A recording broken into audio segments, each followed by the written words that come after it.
Hello dear students, आज की इस वीडियो में हम डिस्कस करने जा रहे हैं एक्सरे स्पेक्ट्रा।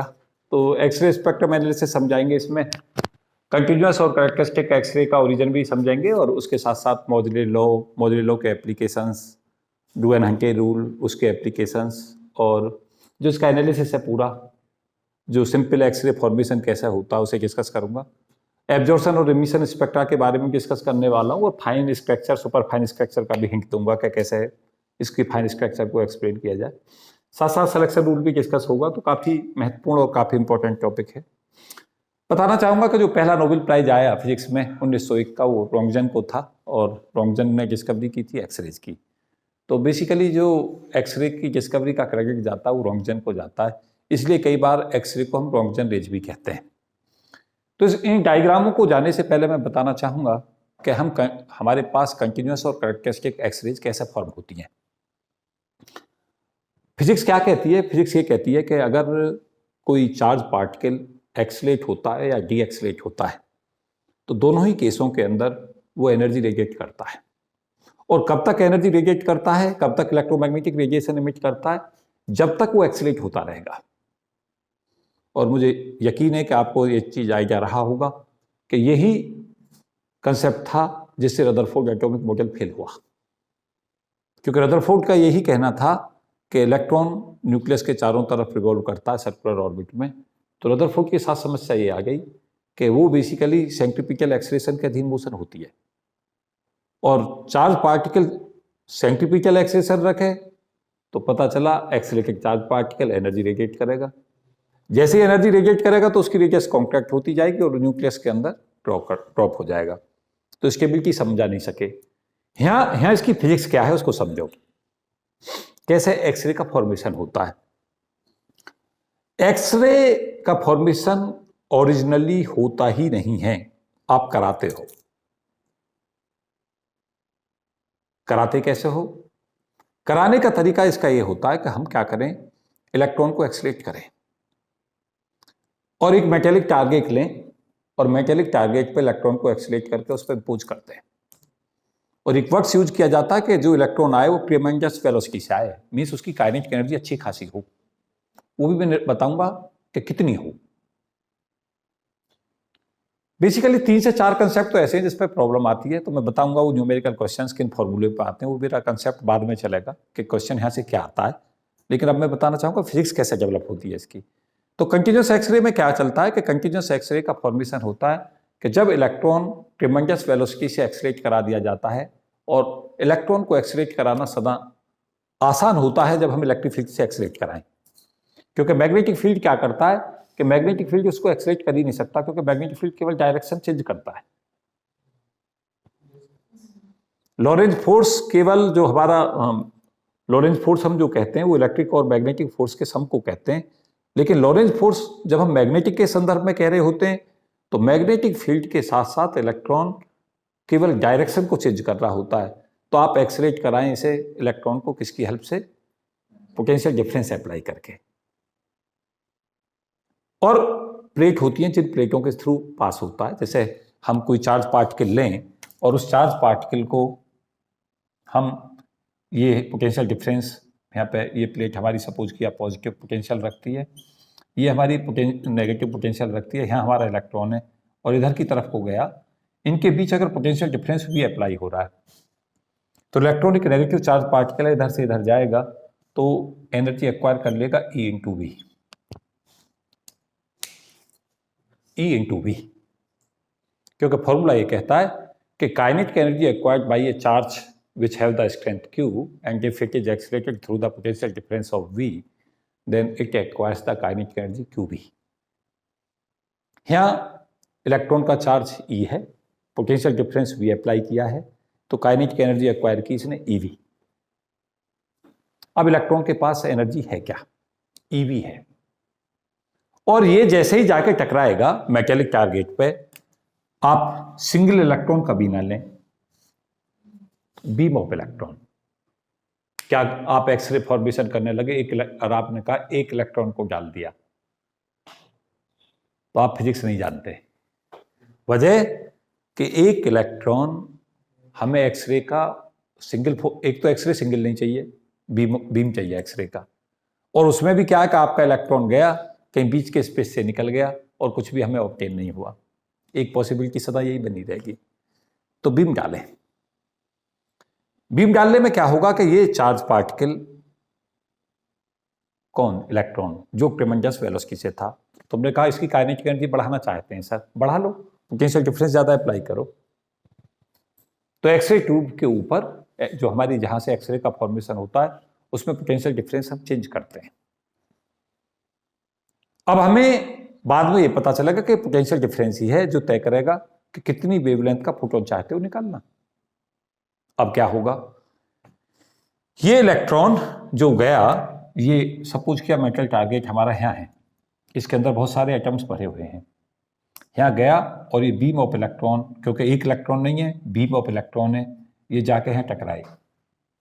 जब ये जाके यहाँ टकराएंगे तो एक स्पार्किंग नजर आएगी, वहां से तुम्हें लाइट आती हुई नजर आएगी।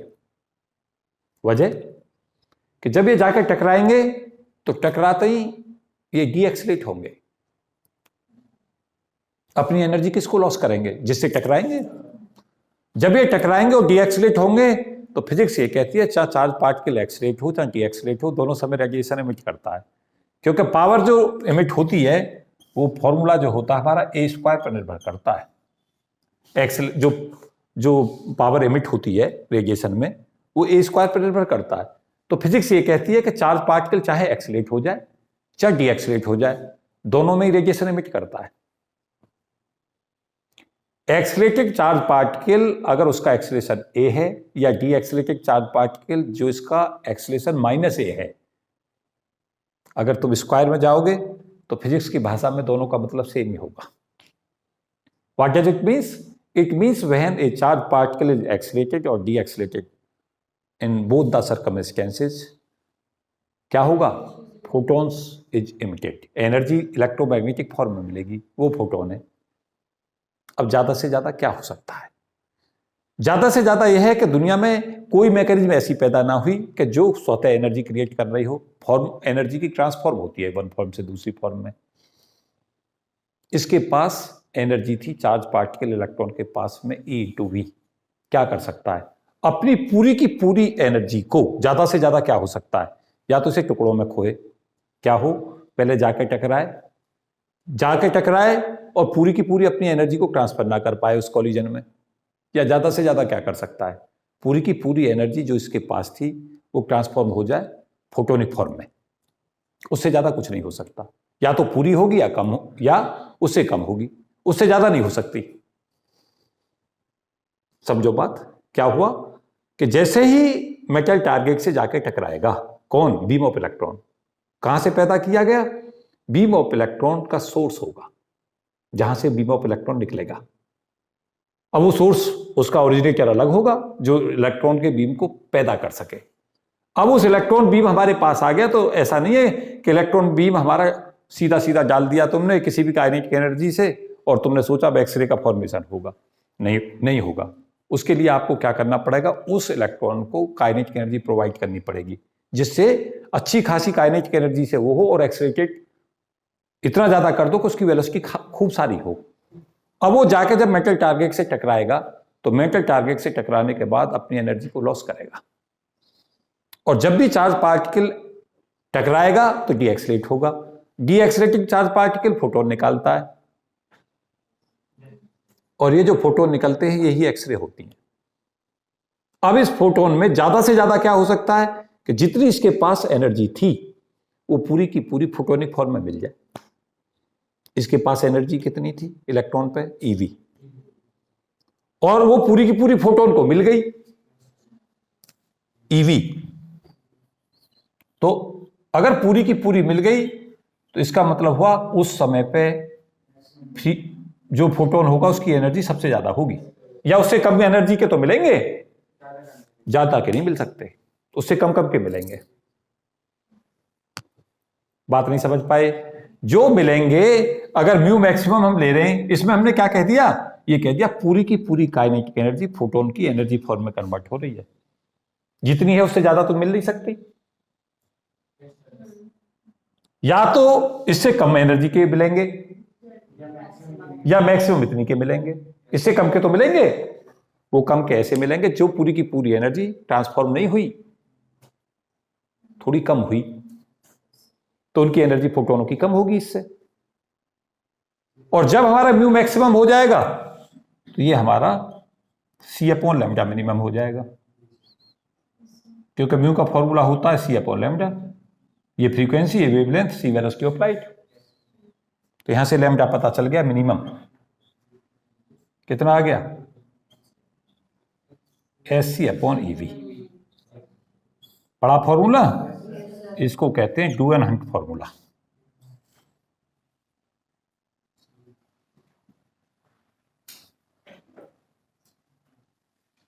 और किस पे लगता है, ये कंटिन्यूअस एक्सरे है। आप कहोगे सर कंटिन्यूअस क्यों,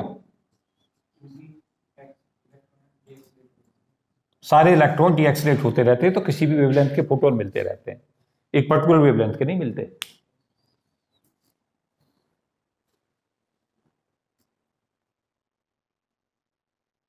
क्या सीख रहे हो, ये एक्सरे ट्यूब के ऊपर जो आपने पोटेंशियल डिफरेंस इलेक्ट्रॉन को एक्सरेट करने के लिए लगाया था वो वोल्टेज है। और ये तुम्हारा लैम्डा मिनिमम क्या है, जो जितना मिनिमम वेवलेंथ का फोटोन इमिट हो सकता है एक्सरे, उसकी वेवलेंथ है। ये आप समझा रहे थे कंटिन्यूअस एक्सरे का ओरिजिन, कंटिन्यूअस एक्सरे ओरिजिन का फॉर्मूला कैसे लाते हैं। अब कॉम्पिटिटिव दुनिया में क्वेश्चन क्या आता है, कॉम्पिटिटिव दुनिया में बताता है कि पोटेंशियल डिफरेंस इतना अप्लाई कर दिया, और फिर उसने कहा कि आप लैम्डा बताइए कितनी इमिट होगी, कैलकुलेट कर लो, क्या दिक्कत है, फॉर्मूले वैल्यू तो पुट करनी है। जैसे आपसे कहा जाए एक कंटिन्यूअस एक्सरे स्पेक्ट्रम की वेवलेंथ 1 एंगस्ट्रॉम हमें ऑब्टेन हो, मिनिमम से मिनिमम, उसके लिए बताओ हमें इलेक्ट्रॉन को कितने पोटेंशियल डिफरेंस से एक्सलेट कराना होगा, तो वी की वैल्यू निकालनी है सिंपल। दो ही क्वेश्चन आते हैं, वी दे लैम्डा मिनिमम पूछे, या लैम्डा मिनिमम दे वी पूछे, या फॉर्मूला ही पूछ ले, या आपसे ये पूछ ले सिंपली कि लैम्डा जो मिनिमम निकल कर आता है वो पोटेंशियल डिफरेंस पे कैसे निर्भर करता है। क्या मतलब हुआ, वी हमारा जैसे जैसा बढ़ेगा मिनिमम वेवलेंथ जो इमिटेड होगी वो हमारी घटती जाएगी। ये सिंपलेस्ट मतलब है। पहुंचे बच्चों, एक क्वेश्चन समझो तुम्हारा तैयार है कॉम्पिटिटिव दुनिया का। बहुत बार मैंने कॉम्पिटिशंस की दुनिया में इस फॉर्मूले पे क्वेश्चन देखा है, बहुत बार जो पूछा जाता है। ये तुम्हारा ओरिजिन था कंटिन्यूअस एक्सरे का। उसके बाद हम चलते हैं कहां बच्चों, कैरेक्टरिस्टिक एक्सरेज कौन सी होती हैं, ये नोट कर लिया सब। कुछ कोई क्रॉस क्वेश्चन पूछना चाहे तो जरूर पूछो।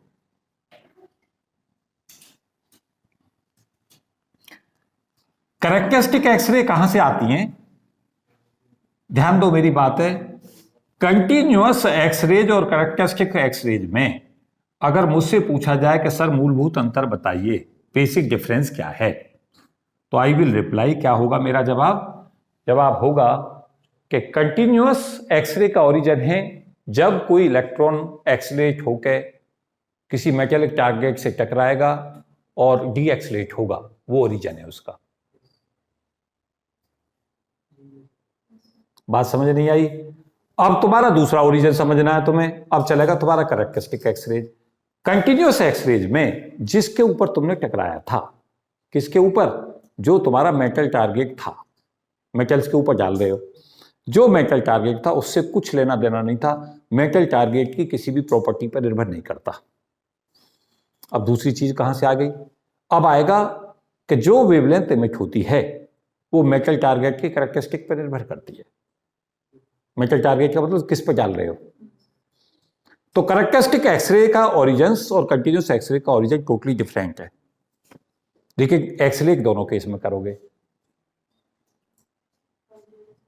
कंटिन्यूअस में भी क्यों, जब तक एक्सरेट नहीं करोगे और उसके पास ट्रेमेंडस वेलोसिटी नहीं होगी तो डी एक्सरेट करके कैसे हमारा स्पेक्ट्रम कैसे मिलेगा, कंटिन्यूअस का मिलेगा ही नहीं।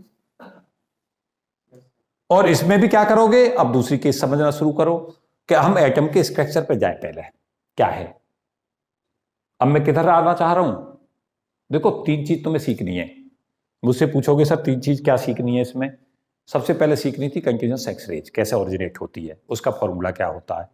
अब सीखनी है तुम्हें कैरेक्टरिस्टिक एक्सरेज कैसे फॉर्म होती है, फिर उसमें सीखना है तुम्हें मॉड्यूलो कैसे आता है पिक्चर में, और फिर तुम्हें इसके सिलेक्शन रूल, स्ट्रक्चर और फाइन स्ट्रक्चर, एब्जॉर्प्शन और इमिशन स्पेक्ट्रम में मूलभूत अंतर, एक्सरे स्पेक्ट्रम और ऑप्टिकल स्पेक्ट्रम में अंतर, और 3 या 4 क्वेश्चन आते हैं न्यूमेरिकल, वो सीखने हैं और एक्सरे तुम्हारा कंप्लीट हो जाएगा। एक बार रीड करना, फिर तुम्हें दिक्कत ही नहीं, एक्सरे में कभी क्वेश्चन आएगा तुम तुरंत कर लोगे। अब मुझे थोड़ी देर सुनोगे ध्यान से, अपने पेनों को रोक के। मुझे उम्मीद है कि डायग्राम मैंने इसलिए बना लिए क्योंकि मैं ये चाहता हूं कि आप केवल जब मैं पढ़ाऊं तो मुझे सुने। सुनने से क्या होता है कि बोर्ड को इसलिए देखो कि पूरी फिजिक्स जिस दिन आप डायग्राम पे समझा सकते हैं, फिर तुम्हें कॉम्पिटिटिव दुनिया में कभी स्ट्रगल करना ही नहीं पड़ेगा। मैंने लाइफ से एक ही चीज सीखी कि दुनिया की बेस्ट फिजिक्स ब्लॉक डायग्रामों पे चलती है। वो डायग्राम अगर तुम्हें क्लियर हैं तो डायग्राम बेसिकली ज्यादा दिन तक दिमाग में बने रहते हैं। एक्सप्रेशन पोर्शन वहां से जाओ, फॉर्मूलों के एक्सप्रेशनों को निकालना सीख लो, फिर उन फॉर्मूलों को रख लो, उन्हें पे अप्लाई क्वेश्चन कर लो, और फिर कॉम्पिटिटिव दुनिया में तुम कभी फेल ही नहीं हो सकते। हम अगर बात करें कि अंदर है क्या सीन, तो पहले अंदर सीन देखते हैं। अंदर सीन ऐसा है कि यहाँ हमारा न्यूक्लियस है, और न्यूक्लियस हमें सबको पता है कि न्यूट्रॉन और प्रोटॉन से मिलकर बना है। उसके बाद क्या है, उसके बाद पहली ऑर्बिट शुरू हो जाती है के सेल, इसमें 2 इलेक्ट्रॉन है के में। फिर उसके बाद अगली सेल शुरू हो जाएगी, वो हमारी एल सेल है, इसमें कितने इलेक्ट्रॉन है,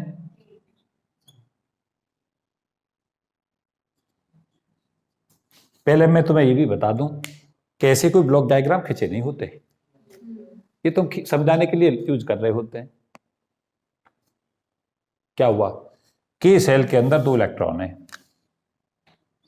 एल सेल में 1 इलेक्ट्रॉन है, एम में कितने होंगे आगे, 2n² से भरते चले जाओ, एन में कितने होंगे,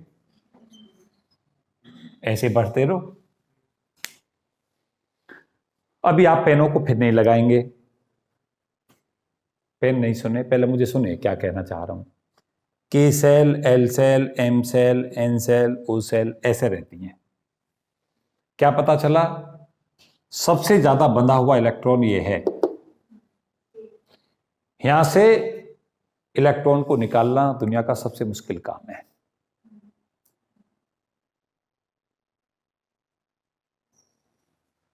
उससे आसान काम है एल सेल से निकालना, फिर उससे आसान काम है एम से निकालना।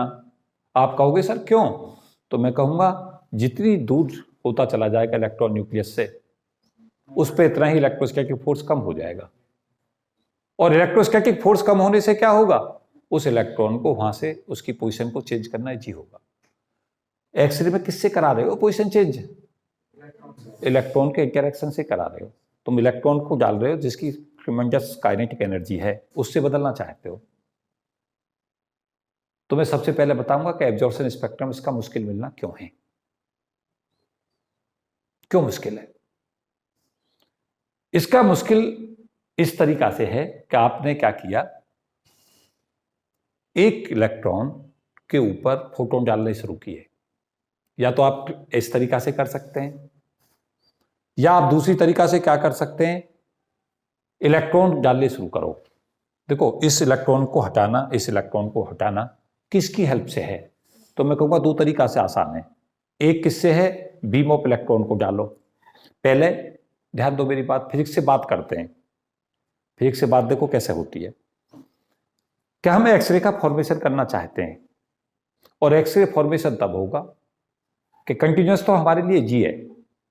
कैरेक्टरिस्टिक एक्सरे कैसे बने, कैरेक्टरिस्टिक एक्सरे बनेगी जब इलेक्ट्रॉनों का इनर ट्रांजिशन शुरू हो जाए ऑर्बिटों में। अब तुम चाहते हो कि इलेक्ट्रॉनों का इनर ट्रांजिशन हो जाए, तो एक चीज तुम्हें पता चलनी चाहिए, एक्सरे बनाना चाहते हो और एक्सरे डालनी पड़ेगी, तो उसका क्या मतलब रह गया। अगर तुम पे एक्सरे पहले से ही थी तो फिर बनाई क्यों रहे हो, गेट माय पॉइंट। बच्चा क्या सोच रहा होता, सर अब तक तो आप परटर्बेशन जो कर रहे थे फोटोन डाल के कर रहे थे, अब आप इलेक्ट्रॉन डालने लगे। कोई भी तो पूछेगा, तो उसे रिप्लाई दे रहा हूं मैं। यहां एक्सरे फॉर्मेशन हमारा टारगेट है, और एक्सरे अगर हम पे थी तो डाल के हमें क्या फायदा, फिर तो एक्सरे हम पे है ही है। तो क्या डालो, बीम ऑफ इलेक्ट्रॉन। फिर कहोगे सर एक इलेक्ट्रॉन डाल दो, भाई एक इलेक्ट्रॉन डाला, पता चला उसने कॉलिजन ही नहीं किया। अब कॉलिजन ही नहीं हुआ तो ढूंढते रहो, एक्सरे मिलेगी। तो बीम ऑफ इलेक्ट्रॉन डालो।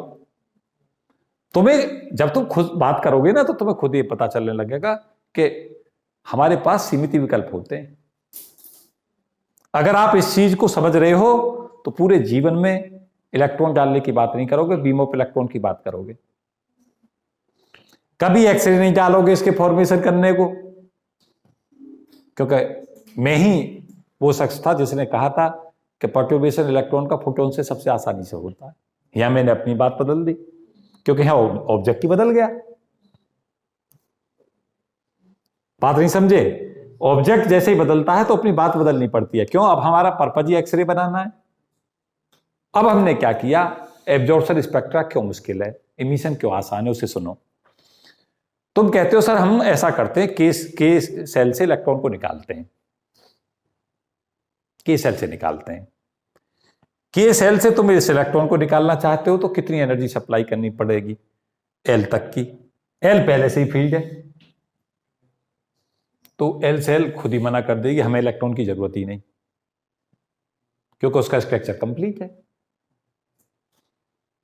अब आपने क्या शुरू किया, आपने सोचा इतनी एनर्जी डाले देते हैं जितनी के से लेकर उसे एम तक पहुंचा दे। पता चला एम भी भरी हुई है। अब आपने किससे हटा रहे हो इस इलेक्ट्रॉन को, इस इलेक्ट्रॉन को बीम ऑफ इलेक्ट्रॉन से हटा रहे हो। और बीम ऑफ इलेक्ट्रॉन को ऐसा ना कि वो बीम ला रहे हो उसकी एनर्जी कम है, उसको एक्सरेट करके ला रहे हो। बात नहीं आई समझ में? के सेल में जितनी जैसे ही इतनी एनर्जी इस के सेल के इलेक्ट्रॉन को मिलेगी कि जो फोटोन इससे के साथ बंधा हुआ था, एच न्यू की वैल्यू जो इसका के सेल में वर्क फंक्शन था, वर्क फंक्शन का मतलब इससे जितने उससे बंधा हुआ था, जब एनर्जी एच न्यू की ओमेगा के से ज्यादा हो जाए, अगर हम फोटोन डालें और अगर इलेक्ट्रॉन डालें तो ये एनर्जी एच न्यू उस फोटोन की इलेक्ट्रॉनिक एनर्जी इस एच न्यू से ज्यादा हो, तो इस के सेल का इलेक्ट्रॉन यहां से हटकर इन्फिनिटी को भाग जाएगा। आप एच न्यू क्यों कह रहे हो, मेरी बात को ध्यान दो। हमारे पास दो तरीका होते हैं। अगर आप ये देखना चाहते हो, ध्यान दो मेरी बात है, क्या देखना चाहते हो कि वास्तव में K shell, L shell, M shell होती हैं, तो आप पे दो विकल्प हैं। अब आपका टारगेट दूसरा हो गया। अब टारगेट आपका ये हो सकता है कि आप पहले से ही मान के चलें कि आप पे एक्सरे बीम है, क्योंकि आप तो एनालिसिस देखना चाहते हो अंदर का क्या है। और एक आपका टारगेट ये बन गया कि आप ये देखना चाहते हो कि एक्सरे फॉर्म हो जाए। अगर आप एक्सरे फॉर्मेशन करना चाहते हो तो इलेक्ट्रॉन के बीम को डालो, लेकिन उन बीम की एनर्जी कैसे तय करोगे? ऐसे करोगे कि जो यहां पे वर्क फंक्शन है, जिस फोर्स से बंधा हुआ है, जितनी इसकी बाइंडिंग एनर्जी है इस सेल में, उससे ज्यादा एनर्जी का इलेक्ट्रॉन डाल दो इस पर। और फोटोन डालना है अगर आपके पास है, उपलब्ध है, जो कि नहीं है। अगर है, इनकेस है, और आप देखना चाहते हो कि हमें पता चले भाई कि सेल की बाइंडिंग एनर्जी कितना है, तो क्या कर दो, यहां से इस इलेक्ट्रॉन को हटा दो। ये क्या करेगा, यहां से ये हट के सीधा इतनी एनर्जी इसको दे दो जो ये सीधा कहां चला जाए, आयोनाइज हो जाए। जैसे ये आयोनाइज होगा तो अब वैकेंसी के सेल में खाली हो गई। सब इंतजार में थे कि अंदर वैकेंसी खाली हो, हम नीचे आ जाएं। जैसे ही के सेल में वैकेंसी खाली हुई, एल वाला सिंपल कूदेगा, सबसे जल्दी तैयार बैठा है। यहां वैकेंसी खाली हो गई तो ऊपर वाला था, एम वाला कहता मैं एल में कूदता हूं, और उससे ऊपर रैंक हो। कब तक? जब तक वो वैकेंसी लास्ट की सेल में नहीं पहुंच जाती। ये तो तुम्हारा, ये जब इलेक्ट्रॉन को इसने पकड़ा था, ये एब्जॉर्प्शन स्पेक्ट्रम था। और जब ये ऊपर से कूद कर आ रहे थे, वो एमिशन था। एब्जॉर्प्शन में लाइनें कम मिलेंगी, क्योंकि तुम्हें पता चला होगा जैसे कि मैं वैकेंसी खाली हुई तो एकदम से शुरू हो गया ट्रांजिशन।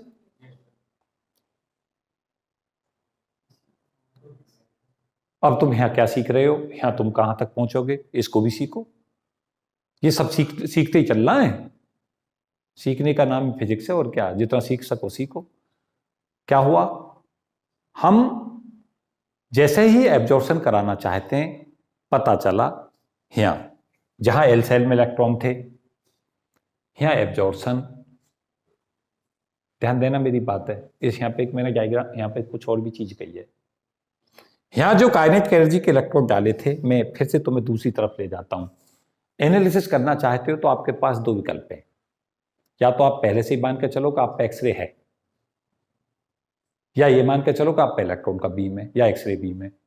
एक्सरे बीम से तो आप ये एनालिसिस कर लोगे कि आपको पहले से उनकी एनर्जी लेवल पता होंगे कि जो तुम डाल रहे हो फोटोन की एनर्जी इतनी है। या दूसरा केस हमारे पास में ये होगा कि हम इलेक्ट्रॉन की, हमें पता हो कि इस पे इलेक्ट्रॉन पे एनर्जी कितनी है। क्योंकि एनर्जी अगर आपको ज्ञात नहीं है तो समस्या है।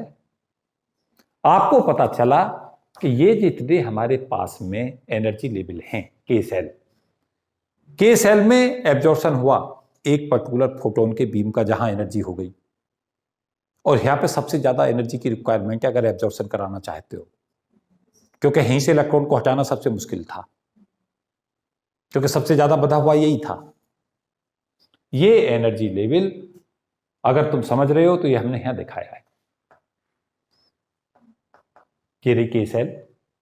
के सेल के अंदर एन की वैल्यू देखो, इसको समझाता हूं मैं पहले, इन दोनों डायग्रामों को समझाता हूं और इसके पीछे की एक फिजिक्स समझाता हूं कि एब्जॉर्प्शन एमिशन स्पेक्ट्रम में अंतर क्या आया, क्यों आया। तो यहां से हमें यह पता चलेगा कि K shell, L shell, M shell, N shell तो ये आ गई। ये हमारी पहली सेल के, फिर एल, फिर एम, फिर एन, ये आ गई सेल। एन बराबर 1, 2, 3, 4 में क्या हुआ, एन बराबर 1 हमारी के सेल थी, एन बराबर 2 एल सेल है, एन बराबर 3 एम सेल है, एन बराबर 4 एन सेल है। ये तुम्हारा एन बराबर 1, एन बराबर 2, फिर एन बराबर 3 आएगा आगे, फिर कहीं एन बराबर 4 आएगा। ये चीजें देखो ये आ गई। अब एनर्जी लेवल देखो, के सेल सिंगल है, क्यों, केवल इसके अंदर 1s2 होगा, मींस एक सेल, उसके अंदर 2 इलेक्ट्रॉन। ये तुम्हारे पास आ गया। इसकी मल्टीप्लिसिटी 1 क्यों होगी, क्योंकि इसके अंदर सेल केवल एक है। 2s हाफ इसको क्यों कह रहे हो, ये तो n बराबर 1 आ गया, इलेक्ट्रॉन है उसकी स्पीड हाफ है, s स्टेट है और j की वैल्यू हाफ हो जाएगी, इसके लिए l 0 हो गया। इस पूरे को नहीं समझ पाए। फिर गए आप l सेल पे, l सेल में क्वांटम नंबर n2 हो गया। l बेसिकली 3 से मिलकर बनी हुई है, l first, l second, l third. इनके एनर्जी लेवल डिफरेंट होते हैं। देखो ध्यान दो, यहां समझाता हूं। ये हमारे S की सीन है, ये हमारा P का सीन है।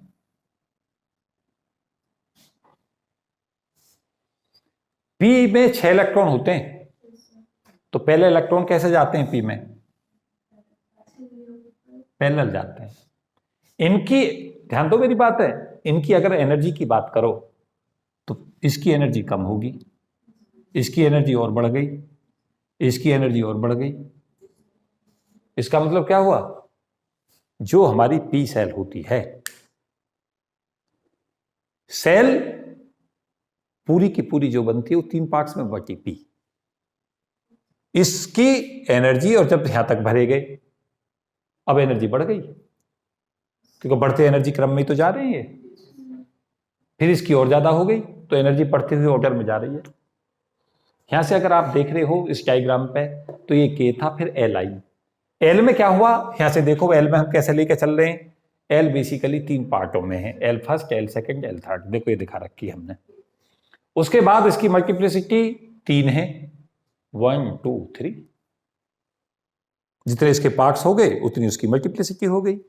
अब यहां पे क्या लेके चलोगे, यहां पे 8 भरे जाने हैं, यहां इलेक्ट्रॉन भरे जाने थे 2, यहां 8, तो इसमें क्या हुआ, एक तो आ गया हमारे 2s2। 2s2 का मतलब क्या हुआ, सिस्केक से दिखाओगे तो क्या लिखोगे, ये तो n हो गया, ये मल्टीप्लिसिटी के लिए इलेक्ट्रॉन की स्पिन हो गई 2s हाफ, ये स्केक दिखाओगे इसमें। 2s हाफ का मतलब समझ रहे हो, जे की वैल्यू हाफ तो mj हाफ और माइनस हाफ, और स्पिन इलेक्ट्रॉन की बल लेनी है तो 2 इलेक्ट्रॉन यहां भर गए, 4 इसमें भर गए 2p हाफ में, और 2p 3/2 में, यहाँ पे 2 भर गए, यहाँ 4 भरे, तो 2 की फिलिंग यहाँ आ गई, 2 इधर आ गई और 4 यहाँ आ गई, तो ये देखो 8 आ गई। जब इन्हें दिखा रहे हो स्केटों पे तो यहाँ दिखा रहे हो 2s हाफ, 2p हाफ और 2p 3/2। तो यहां से क्या देख रहे हो, ये हमारे 3 डिफरेंट एनर्जी लेवल है। अगर इलेक्ट्रॉन इन स्टेटों में पहुंच गया, कहां से, के सेल से एल में कूदा और एल से वापस आ रहा है, के से एल में आपने जबरदस्ती भेजा, अगर एल में वैकेंसी थी तो क्या हुआ, अब इसके पास विकल्प क्या है, जब ये यहां से यहां ट्रांजिशन करेगा तो इस स्टेट से इसमें नहीं कर सकता, क्योंकि लेपोर्टी रूल वायलेट हो गया, डेल एल की वैल्यू 0 हो गई। तो ये p हाफ से s हाफ को और p 3/2 से s हाफ को ट्रांजिशन कर सकता है। ये हमारी, जब ये p 3/2 से s हाफ को ट्रांजिशन कर रहा है तो k अल्फा 2 लाइन होगी और ये k अल्फा 1 लाइन होगी, जब यहां से यहां ट्रांजिशन करेगा p हाफ से s हाफ पे। अब आगे के एनर्जी लेवल ऐसा नहीं है ही रुक गए, क्योंकि इनके सिलेक्शन रूल हैं, डेल एन जो है आर्बिट्री चेंज हो सकता है, प्रिंसिपल क्वांटम नंबर, लेपोर्टी रूल कहेगा डेल एल की वैल्यू +-1 चेंज हो सकती है, डेल जे जो है 0 +-1 और 0 से 0 को ट्रांजिशन नहीं होता। यहां तुम देख रहे होगे जे की वैल्यू कहीं पे भी 0 है ही नहीं, देखो कहीं है क्या, ये जे ही तो लिखे हुए हैं, क्योंकि इलेक्ट्रॉन स्पिन जब लेकर चलोगे तो कभी जे 0 होगा ही नहीं, क्योंकि जे की वैल्यू जो होती है वो l-s से लेकर l+s तक जाती है। जैसे इलेक्ट्रॉन स्पिन लेकर चलोगे और इलेक्ट्रॉन स्पिन रखता है तो हाफ इंटीजर में आएगी सिंपली। अब यहां पे तुम गए m में जो m की वैल्यू 3 हो गई, m ये 5 में बटी, m फर्स्ट m सेकंड, तो यहां पे 5 ग्रुप दिखा दोगे, 1 2 3 4 5, और उसी तरीका से m first m second m third m fourth m fifth, उन्हें फिर उसी ऑर्डर में 2s half, 2p half, 2p 3/2, 2d 3/2, 2d 5/2, यहाँ ऐसा एनर्जी लेवल दिखाओगे। उसी तरीका से फिर आगे n में चले जाओगे, 100 में, यहाँ पे 1, यहाँ 3, फिर 5 और फिर 7, ऐसे तुम्हारे एनर्जी लेवल आ जाएंगे। इनके चलते ट्रांजिशन बनेंगे इस सिलेक्शन रूल के हिसाब से, इसको हम कहते हैं फाइन स्ट्रक्चर। क्या कहलाता है, फाइन स्ट्रक्चर। और एक सिंपल स्ट्रक्चर हम कैसे कहते हैं, जिसमें ये क्या है, अगर ऐसा मिल रहा है, अगर ऐसा मिल रहा है तो हमें ये पता चलता है कि ये हमारे एनर्जी लेवल जो हमारे पास हैं, इसके अंदर यहाँ स्टेबिलिटी सबसे ज्यादा थी और स्टेबिलिटी यहाँ कम होती जा रही है, और जहां स्टेबिलिटी कम होती जा रही है वहां पे हमारी एनर्जी बढ़ती जा रही है। एनर्जी नेगेटिव होती है सबसे ज्यादा किसकी, के सेल के इलेक्ट्रॉन की, और यहां एनर्जी घटती जाती है ऊपर को। जब एनर्जी हमारी नेगेटिव में होती है और नेगेटिव में वैल्यू ज्यादा होती है, इसका मतलब उतना ही ज्यादा स्टेबल है। नेगेटिव में वैल्यू कम होती जाए स्टेबल होता जाता है। तो यहां पे हम क्या सीख रहे हैं, ये सीख रहे हैं कि अगर इस तरीका के ट्रांजिशन मिलते हैं, और जो कि मिलते हैं फाइन स्ट्रक्चर में, तो हमें ये पता चल जाता है कि ये तो सेल जो है केवल एक लेवल में स्प्लिट होती है, ये जो हमारी एल सेल है वो 3 में स्प्लिट होती है, m वाली 5 में, n वाली 7 में, एंड सो ऑन। और ये हमें यहां से पता चल रहा है इन एनर्जी लेवल से, और इस तरीका की वेवलेंथ हमें ऑब्टेन होती है। के अल्फा लाइन सिंगल लाइन नहीं है, बल्कि 2, अगर तुम यहां मोटे आइडिया में जा रहे हो तो यहां तुम देख रहे होगे के अल्फा लाइन, जब ये एल से के में कूद रहा है, फिर ये पता चला कि ये तुम्हारी जो के अल्फा है ये खुद सिंगल नहीं है, इसके 2 पार्ट हो गए। क्यों, क्योंकि एल अगर यहां से सीख रहे हो तो एल ये 3 सब पार्ट में, ये के एल और एल का 3 सब पार्ट है, और इसमें ट्रांजिशन तुम्हें लगेंगे कि एक यहां से यहां हो जाए, एक यहां से यहां हो जाए, एक यहां से यहां हो जाए, लेकिन यहां से यहां हो नहीं सकता। लेपोर्टी रूल ने मना कर दिया तो 2 ट्रांजिशन मिल गए, इसलिए के अल्फा की 2 लाइनें मिल गई। के अल्फा से हम के अल्फा 1 के अल्फा 2 पे आ गए। बात नहीं समझ में आई? उसी तरीका से आप आगे जा सकते हो। इसमें क्या करने जा सकते हो कि के के बाद L, M, N and so on. बात समझ में नहीं आई? आ गई। अब आगे चलते हैं। अगर इसको फाइन स्ट्रक्चर को समझ गए हो, क्योंकि मैंने यहां तक तो सिखा दी, फिर आगे इसी तरीका से बढ़ा दो इन्हें। एंड सो ऑन से बहुत फायदा मिलता है हमें, खासतौर से जो स्टूडेंट्स हैं अगर वो कंसेप्टों को क्लियर कर लेते हैं तो उनके पेन चलते हैं फटाफट। एमएससी में थोड़ा सा ये करना पड़ता है क्योंकि वहाँ ट्रांजिशंस बहुत कम समय में खींचने पड़ते हैं, कई बार जल्दी जल्दी खींचने पड़ते हैं, तो उन्हें थोड़ा याद करके जाना पड़ता है। नहीं तो फिजिक्स एक बार समझ में आ जाए तो कोई दिक्कत ही नहीं है। आप क्या करते चले जाएं, यहाँ से 2s half, 2p half, 2p3/2 उसी तरीका से यहाँ के एनर्जी लेवल आगे लिख लें, फिर इसके वाले लेवल यहाँ लिख लें और इसके सिलेक्शन रूल के हिसाब से ट्रांजिशन दिखाते चले जाएं, एक्सप्लेन कर दें। कॉन्क्लूजन्स क्या है, ये इंपॉर्टेंट है, सीख क्या रहे हैं। आपसे ये कहा जाए, अगर आपसे कहा जाए कि इसको एक्सपेरिमेंटल प्रूफ करो कि ऐसा मिलेगा, ऐसा मिलेगा, ऐसे एक्सपेरिमेंटल कैसे देखें, तो मैं कहूंगा इमिशन से अच्छी बात रहेगी एब्जॉर्प्शन पे चलें। एब्जॉर्प्शन पे चलें, एब्जॉर्प्शन स्पेक्ट्रम में लेके चलें तो आपको पता चला कि जो हमारा एब्जॉर्प्शन हो रहा है, एल सेल में जो इलेक्ट्रॉन है वो एब्जॉर्ब कर रहे हैं, तो पता चला वहां पे 3 पर्टिकुलर जब एनर्जी होती है उनका एब्जॉर्प्शन, जो पर्टिकुलर इलेक्ट्रॉन हैं जो वो उस समय पे वो पर्टिकुलर एनर्जी प्रोसेस करते हैं। देखो ध्यान दो मेरी बात है, अगर इलेक्ट्रॉन यहां से इस एल सेल में है, इन केस आपने सोचा कि एल सेल जो है वो सिंगल एनर्जी लेवल है, n = 2 का एल जो एनर्जी लेवल है वो सिंगल है, और पता चला जो इलेक्ट्रॉन आपने डाले उसमें जब यहां से इलेक्ट्रॉन गया निकल के इन्फिनिटी को, तो और हमें इलेक्ट्रॉन को किस और एक्सरेटिक पोटेंशियल से एक्सरेट करके डालना था, यहां से गया उसमें कुछ और डालना था, और यहां से गया तो कुछ और डालना था। तो हमें खुद ही पता चल जाएगा कि ये 3 इनके करस्पॉन्डिंग जब इलेक्ट्रॉन यहां से जाता है, यहां से जाता है, यहां से जाता है, अलग अलग एब्जॉर्प्शन लाइन मिलती हैं। और वो एब्जॉर्प्शन तब होता है, सबसे ज्यादा पता कब होता है, जब इलेक्ट्रॉन इस स्टेट को जो यहां पे था वो यहां से इन्फिनिटी को सीधा चला जाए। वो इस एनर्जी लेवल और इन्फिनिटी के बीच में जो एनर्जी लेवल है उनके बीच का जब एनर्जी डिफरेंस आप दे दोगे तभी यहां से इलेक्ट्रॉन इन्फिनिटी को चला जाएगा और एब्जॉर्ब हो जाएगा। आपने अगर नहीं दिया तो जाएगा ही नहीं। क्यों? क्योंकि ऊपर की सेल अगर इसकी भरी हुई है तो वहां वो एब्जॉर्ब करके ऊपर वैकेंसी है ही नहीं। यस, आयोनाइज करना पड़ेगा, और आयोनाइज में हमें ये पता चलेगा कि के सेल में जो एब्जॉर्प्शन हो रहा है, अगर हम इलेक्ट्रॉन की बात ना करें, कहीं फोटोन डाल रहे हैं हम, तो फोटोन एक एब्जॉर्ब होगा जब यहां से इलेक्ट्रॉन इस सेल में होंगे और यहां से वो इन्फिनिटी को चला जाएगा। यहां पे 3 होंगे क्योंकि 3 एनर्जी लेवल है, यहां के इलेक्ट्रॉनों की एनर्जी सेम है, यहां के की अलग है, यहां के की अलग है। तो पता चला एक एब्जॉर्प्शन यहां से मिला, एक एब्जॉर्प्शन लाइन, 3 यहां से मिली, आगे 5 मिलेंगी, उसके आगे 7 मिलेंगी। तो हमें क्या पता चलता चला जाएगा कि n = 1 के अंदर हमारे पास में एनर्जी लेवल 1 था, L में 3 एनर्जी लेवल हैं, M में 5 एनर्जी लेवल हैं, और ऐसा ही मिलता है एब्जॉर्प्शन स्पेक्ट्रम से। तो हमें कंफर्म हो गया, क्या कंफर्म हुआ कि ये एनर्जी लेवल ऐसे जाते हैं।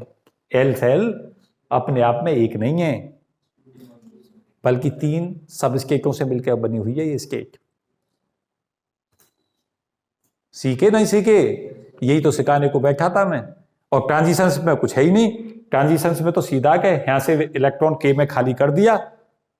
तो एक चीज सदा याद रखना, जब तुमने इन सेलों को भरना सीख जाओ तो ये रूल लगाना जरूर सीख लेना, कौन सी लाइन पॉसिबल होगी कौन सी नहीं होगी। तो उसमें लेपोर्टी रूल होगा, आप डी से एस में ट्रांजिशन नहीं दिखा सकते, डी से पी में संभव है। बात नहीं समझ पा रहे हो? तो ये लेपोर्टी रूल तय कर देगा। एन पे कोई कुछ भी कंडीशन नहीं लगानी है, ये कंडीशन लगा देगा तो हमें ये पता चल जाएगा कुछ सर्टेन लाइंस मिलती हैं। जब हम इस पे जाते हैं तो इसे हम कहते हैं fine spectrum, fine structure X-ray का, और इसको कहते हैं सिंपल स्पेक्ट्रम। सिंपल हम इसे क्यों कह रहे हैं? क्योंकि इसमें हमने सब पार्ट नहीं किए। इसमें तो K shell, L shell, M shell, N shell ऐसे दिखा दी। और यहां पे क्या कह रहे हो, अगर तुम सीखने की कोशिश करो, क्योंकि मैं हर समय कोशिश करता हूं तुम सीखो, यहां कह रहे हो कि एनर्जी लेवल n बराबर 1 का n पर निर्भर करती है एनर्जी, n बराबर 1 2 3 4 के एल एम एल सेल हो गई, के में वैकेंसी खाली हो गई, एल का के में कूद गया, एल में वैकेंसी खाली हो गई, एम का एल में कूद गया, एंड सो ऑन। अब तुम एक समय पे ऐसा भी हो सकता है कि तुमने ट्रिमेंडस वेलोसिटी का डाला, कुछ के निकल गए, कुछ एल के निकल गए, कुछ एम के निकल गए, निकल जाने दो। अगर सपोज किया तुमने इतना डाला है कि एल का ही निकले, तो के सीरीज फॉर्म नहीं होगी। के सीरीज का फॉर्मेशन करना सबसे मुश्किल है, क्योंकि के में इलेक्ट्रॉन सबसे ज्यादा बाउंड है, तो वहां से निकालना भी मुश्किल है। लेकिन अगर के सीरीज का फॉर्मेशन हो गया तो एल एम एन ओ तो अपने आप बन गई। लेकिन कन्वर्ट सही नहीं है, आपने एल सीरीज बनाई तो एल से इलेक्ट्रॉन खाली करा ली वैकेंसी, कहां पे डायग्राम देखो मैंने ले लिया, यहां से वैकेंसी बना ली, इसका कोई रोल नहीं है, ये तो वैसे ही घूमता रहेगा। यहां पे वैकेंसी खाली हुई तो हमारा अगली सेल से एम वाली से एल में आ जाएगा, जो कि यहां पे दिख रहा होगा तुम्हें। एम से जब एल में आ जाएगा तो एल अल्फा लाइन बन जाएगी। अगर तुमने 2 वैकेंसी खाली कर ली तो यहां से आ जाएगा तुम्हारा, एन से आ सकता है एल में। तो विकल्प पे बात कर रहे हो, तो ये एक मोटा आइडिया है, ये बारीक आइडिया है, इसलिए ये सिंपल स्ट्रक्चर है और ये फाइन स्ट्रक्चर है। पहुंचे यहां तक नहीं पहुंचे? और एमिशन कौन सा था, एब्जॉर्प्शन कहां था?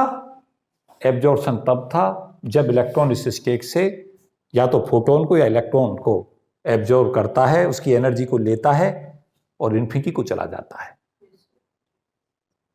यहां संभावना 3 एनर्जी लेवल की, तो 3 अलग अलग, हम एब्जॉर्प्शन में अगर फोटोनिक बीम को कंटिन्यूअस डाल रहे हैं तो हमें यह पता चलेगा कि 3 बार रेडिएशन एब्जॉर्ब हुआ सबसे ज्यादा।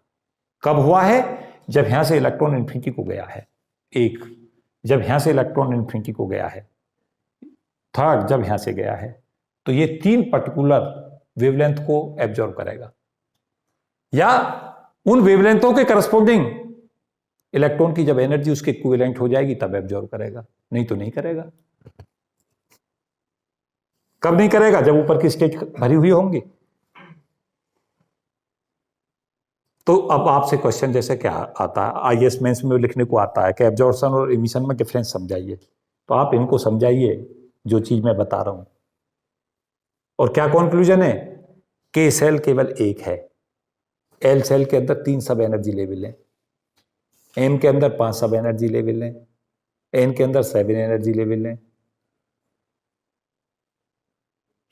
और इलेक्ट्रॉन बढ़ती हुई एनर्जी के ऑर्डर में रखे जाते हैं। तुम मुझसे सीखोगे तो मैं तुमसे कहूंगा ये सब कुछ बोर थ्योरी को कन्फर्म कर रहा है। मैं मुझसे कहोगे कि सर क्या कह रहा है, ये भी कह रहा है कि स्पिन ऑर्बिट इंटरैक्शन होता है, जब तो ये बनने हैं, ये कैसे आ रहे हैं जी? ये भी कह रहा है कि इलेक्ट्रॉन की एनर्जी एन के साथ साथ एल एस इंटरैक्शन पर भी निर्भर करती है, एल पे भी करती है, एस पे भी करती है, जे पे भी करती है, ये सब तो कह रहा है। और साथ साथ ये भी कह रहा है कि इलेक्ट्रॉन का के सेल वाला जो इलेक्ट्रॉन है वो सबसे ज्यादा टाइट बॉन्डेड है, उसको हटाना सबसे मुश्किल है। और अगर ये सब चीजें सीख रहे हो तो ये तो सीखते हैं इन स्पेक्ट्रम से, और ये भी सीख रहे होगे कि एमिशन लाइन से ज्यादा मिलेंगी एब्जॉर्प्शन से। एब्जॉर्प्शन कराना मुश्किल होगा, एमिशन कराना एब्जॉर्प्शन के बाद आसान है, क्योंकि एब्जॉर्ब होने के बाद में जैसे वैकेंसी खाली होनी शुरू होंगी, ट्रांजिशन अपने आप शुरू हो जाएंगे।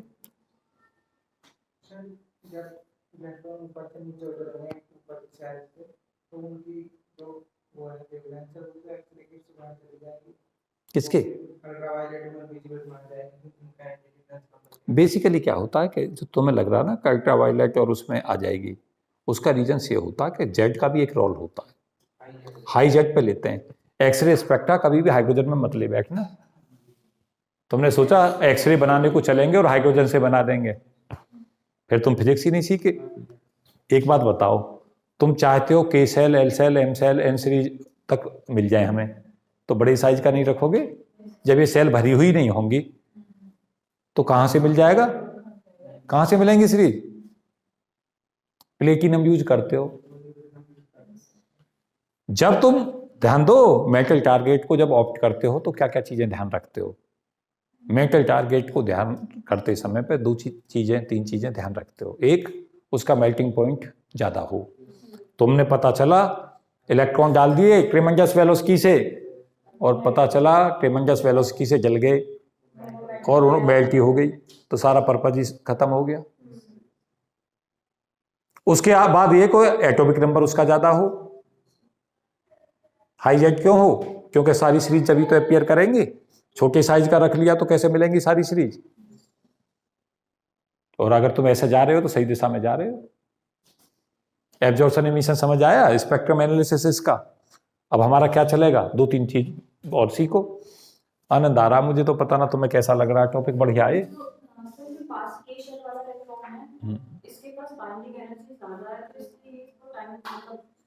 एनर्जी ज्यादा है, बिल्कुल। किसके हाई? जब हाई एनर्जी उसके पास है, ज्यादा एनर्जी लेवल है, ज्यादा एनर्जी है, तो वहां से निकालना आसान है उसे। पहले से ही एनर्जी उसके पास है। ये इस इलेक्ट्रॉन में ध्यान दो, दो एस्पेक्टों पे सोच लो। मैं ऐसा सोच के बताना चाहूंगा, मुझे वो अच्छा लग रहा है। तुम दूसरी तरीका से सोचना, वो तुम सोचना। यह इलेक्ट्रॉन ज्यादा बंधा हुआ है, प्रोटॉन के बहुत पास है, ये इस पर अट्रैक्शन फोर्स ज्यादा लगा रहा है। जब ये ज्यादा बंधा हुआ है तो यहां से निकालना इसे मुश्किल होगा।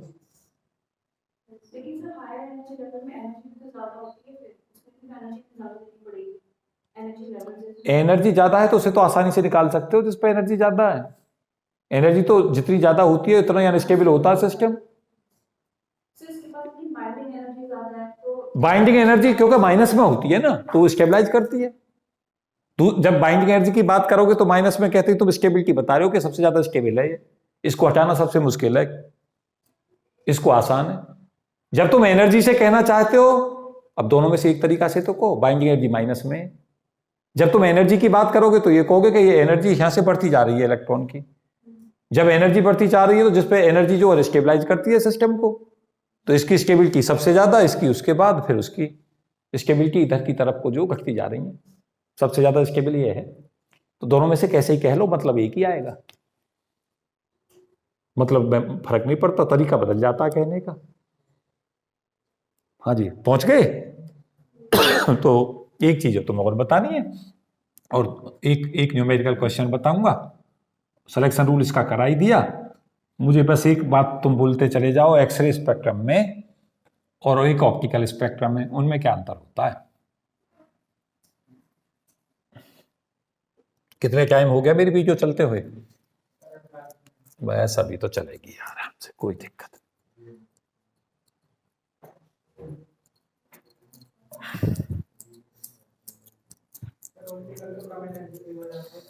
ऑप्टिकल में क्या होता है कि ऑप्टिकल स्पेक्ट्रम में आउटर मोस्ट ऑर्बिट का इलेक्ट्रॉन ही निकलता है, अंदर वाले नहीं निकलते।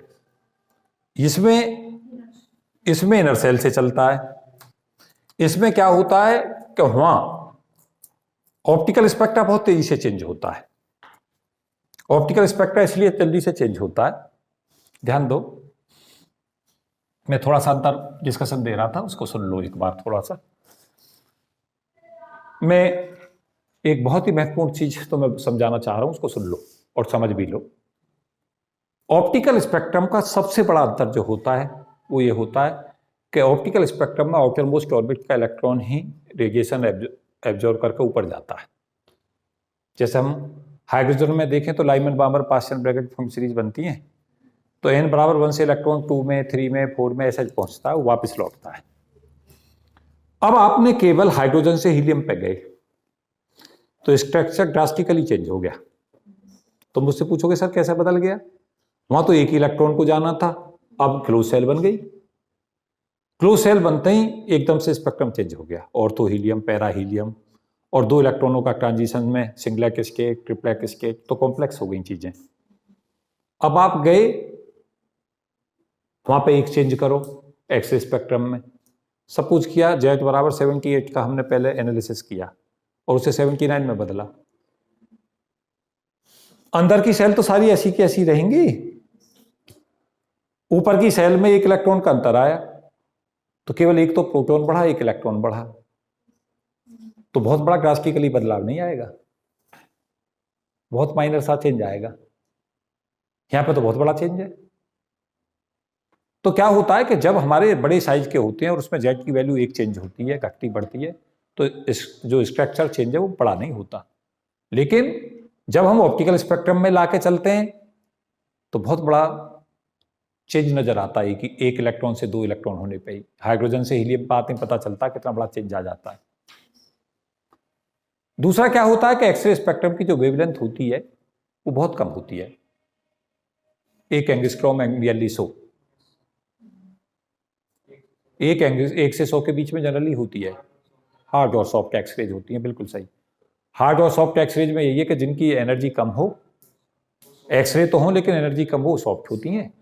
और जिनकी, और ये पता ही है कि एनर्जी जो वेवलेंथ के इन्वर्सली प्रोपोर्शनल चलती है, E बराबर एच न्यू और E बराबर एच सी अपॉन लैम्डा। बात समझ आ गई? तो ये अंतर पड़ता है। तो वेवलेंथों का अंतर है, मेजर अंतर है।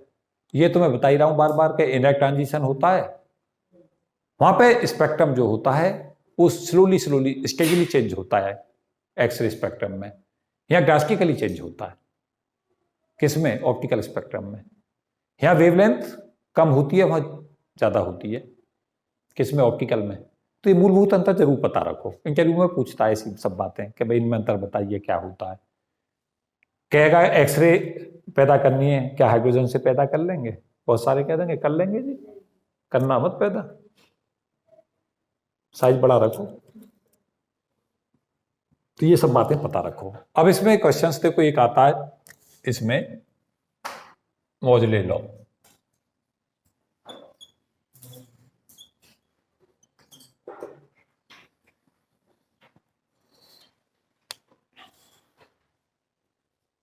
मैं इसका डेरिवेशन तो नहीं करा रहा हूं, लेकिन थोड़ा सा अप्लाइड कंसेप्ट इसके जरूर बताना चाहूंगा। कैसा आता है, क्या इसका कंसेप्ट है, क्या ये सिखाता है, ये सब चीजें सीखें। हम ऐसे जानते हैं कि एक हमारा सिंपलेस्ट केस अगर हम ले हैं, न्यूट्रॉन प्लस प्रोटॉन है और यहाँ तुम्हारा इलेक्ट्रॉन है, ये सिंपलेस्ट केस है। एक हाइड्रोजन का केस, एक प्रोटॉन, एक इलेक्ट्रॉन। अब अगर हम उसके बाद आगे जाएं किसी केस में,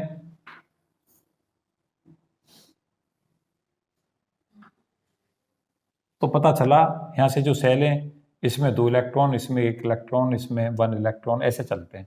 और ये सदा याद रखना, ये सेल पास होती है, यह गैप बढ़ जाता है, यह गैप और ज्यादा बढ़ जाता है।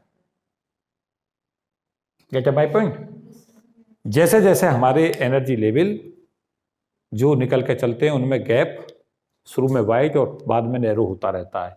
लेकिन इलेक्ट्रॉन की जहां तक बात है रेडियस की, तो इलेक्ट्रॉन की रेडियस अगर हम देखें शुरू में छोटी होती हैं और फिर बढ़ी जाती हैं। इस चीज को दिमाग में सदा बनाए रखना, कभी मिसिंग ना हो ये कंसेप्ट। अब हमसे कहता क्या है कि हाइड्रोजन के केस में स्क्रीनिंग कुछ थी नहीं। अब स्क्रीनिंग समझो, स्क्रीनिंग इफेक्ट क्या होता है उसको भी सुनो फिर से। हालांकि मैंने कई बार लेक्चरों में बताने का प्रयास किया, यहां फिर से समझाता हूं कि ये इलेक्ट्रॉन, अगर हम सोडियम का केस लें, इन केस मैंने सोडियम पे बताता हूं, और सोडियम क्या, उससे भी ऊपर हम जा सकते हैं किसी पे भी, लेकिन एक मैंने ऑप्ट तो मुझे करना ही था समझाने के पर्पज से। तो यहां का जो इलेक्ट्रॉन है, अगर इसके बारे में बात करें तो मैं तुम्हें एल्केली स्पेक्ट्रम में भी ये बात बता रहा था, यहां का इलेक्ट्रॉन दूर हो गया है। किससे? न्यूक्लियस से दूर हो गया है। लेकिन इसके साथ हाइड्रोजन के मुकाबले अगर देखा जाए तो इसके अंदर प्रोटॉन ज्यादा भी हो गए, क्या रहे हैं। और दूसरा क्या हो रहा है कि जो ये वाला इलेक्ट्रॉन है वो देखें स्क्रीनिंग कैसा हो रही है। इस ऑर्बिट के इलेक्ट्रॉन 8वां वो इसे रिपेल कर रहे हैं, कह रहे हैं भाई बाहर जाओ। ये जो 2 ऑर्बिट के जो इलेक्ट्रॉन हैं, ये वाले 2, ये भी इसे कह रहे हैं कि बाहर जाओ। तो जो इसका इफेक्ट है, किसका इफेक्ट? इन प्रोटॉनों का। उस प्रोटॉनों की जितनी इफेक्टिवनेस होनी चाहिए थी इसके अट्रैक्शन की, उसकी स्ट्रेंथ को घटा देते हैं। किसने घटा दिया? आउटर मोस्ट ऑर्बिट के इलेक्ट्रॉन के ऊपर इनर साइड के ऑर्बिट रिपेल करके उसे बाहर निकाल देना चाहते हैं। दूसरे शब्दों में, जितना प्रोटॉन अट्रैक्टिव फोर्स लगाता, वो प्रोटॉन जेड थे, तो फोर्स जो लगाना चाहता था वो हमारा जेड के प्रोपोर्शनल लगाना चाहता था, लेकिन इस जेड की स्ट्रेंथ को जेड रहने नहीं दिया। किसने नहीं रहने दिया? क्योंकि अगर फोर्स की बात करोगे, इसमें अगर हम स्क्रीनिंग इफेक्ट ना लगाएं, ध्यान दो, अगर स्क्रीनिंग इफेक्ट ना लगाएं और इन दोनों के बीच हमसे फोर्स कहे कितना, अगर ये डिस्टेंस आर है तो मेरा जवाब होगा इनके बीच का फोर्स होगा 1/4 pi epsilon naught Z E into minus E upon R square, ये होगा। और ये फोर्स ही बांध रखेगा इसे, इसे तो बंधा हुआ है। अब दूसरी बात सुनो, ये इलेक्ट्रॉन, ये वाला, ये तो जब है जब इसका असर हम ना लें। जब हम इसका असर लेते हैं, जो इसे क्या कर रहा है? रिपेल कर रहा है, तो फोर्स की स्ट्रेंथ ई सेम रहेगा, माइनस ई सेम रहेगा, आर अब भी सेम रहेगा, जेड बदलेगा। और एक चीज भी मैं बता दूं, देखो क्लोज इंस्पेक्शन पर तुम सोचोगे जैसा कि मैं सोच रहा हूं, तुम भी सोचो, ये असर को तो घटा ही रहा है, डिस्टेंस पे भी असर देगा। ये प्रोटॉन इसे अपनी तरफ खींच लेना चाहते तो रेडियस को घटाना चाह रहे हैं, और ये इसे रिपेल करके इसे दूर भेजना चाहते हैं, तो डिस्टेंस पे भी प्रभाव डालने का प्रयास है इनका, और डिस्टेंस से फोर्स बदलता है। बात सीख रहे हो? और साथ साथ तुम्हें पता है कि उसकी इफेक्टिवनेस फोर्स की स्ट्रेंथ को चेंज कर देगी। तो यहां पे क्या होगा कि जेड के इफेक्ट को घटा दिया गया। किसके द्वारा घटा दिया गया? प्रोटॉन जितना फोर्स लगा रहे हैं उसकी स्ट्रेंथ को घटा दिया गया। किसके द्वारा?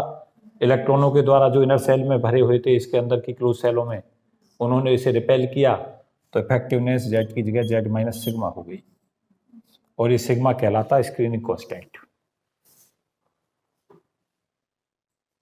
ये स्क्रीनिंग कांस्टेंट हर जगह सेम नहीं होगा।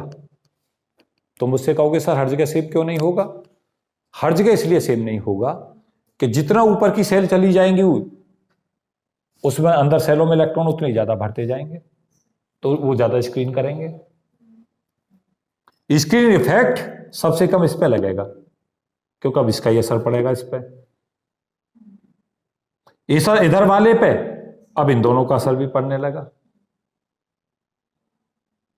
आगे वाले पे क्या होगा? इसका भी फर्क पड़ेगा, इस ऑर्बिट के इलेक्ट्रॉनों का भी फर्क पड़ेगा इस पे जो होगा। इससे अगली वाली पे इसका भी प्रभाव, इसका भी प्रभाव, और जो इसके अंदर है उनका भी प्रभाव। तो स्क्रीन इफेक्ट जो बढ़ता जाता है, कब? जितना इलेक्ट्रॉन न्यूक्लियस से ज्यादा दूर होता जाता है, जितनी सेल अंदर ज्यादा भरी होती है, उसी पर निर्भर करता है।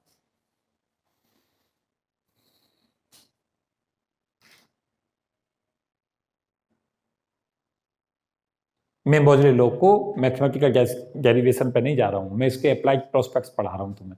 फिर इस पे क्वेश्चन बताता हूं क्या आता है, कैसे उसे सॉल्व करोगे। बड़ी विडंबना है कि जो मेंडलीव थे उनकी पीरियोडिक टेबल को मोजले ने ही मॉडिफाई किया, और उन्होंने कहा कि एटॉमिक नंबर आधार होना चाहिए पीरियोडिक टेबल में एलिमेंटों को। यस, तो मेंडलीव की पीरियोडिक टेबल में जो सुधार था वो मोजले लॉ के बाद ही आया। अब कंप्यूटर की दुनिया में और इंटरव्यू का पेट क्वेश्चन रहता है ये। तो यहाँ क्या है रिजल्ट?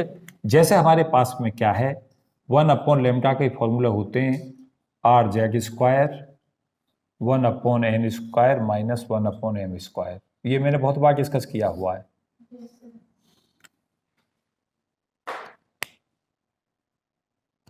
तुम्हारी चॉइस है, बहुत सारी किताबें से n1 इसको n2 कह देती हैं, इट्स योर चॉइस। मुझे इससे कुछ लेना देना नहीं, लेकिन मुझे ये पता है कि इलेक्ट्रॉन कहाँ से कहाँ आ रहा है। अगर वो 2 से 1 में आ रहा है तो यहाँ 1 रख दो, यहाँ 2 रख दो। 3 से 1 में आ रहा है, यहाँ 1 रख दो, यहाँ 3 रख दो। 4 से 1 में आ रहा है, यहाँ 1 रख दो, यहाँ 4 रख दो, वेवलेंथ मिलती रहेगी हमें। ये जेड पर निर्भर था। लेकिन अगर यहां देखोगे, यही तो सीख रहे हो यहाँ, ये तो सिंपल हाइड्रोजन के लिए है, हाइड्रोजन लाइक एटम के लिए। और जब हम ये हाइड्रोजन लाइक एटम के लिए फॉर्मूला था, n इनिशियल और m फाइनल क्वांटम नंबर है, तो यही फॉर्मूला हमारा स्क्रीनिंग कांस्टेंट के बाद z माइनस सिग्मा का square 1/n square minus 1/m square हो जाएगा। देखो r कांस्टेंट है, गिवन स्टेट के लिए n और m कांस्टेंट होंगे।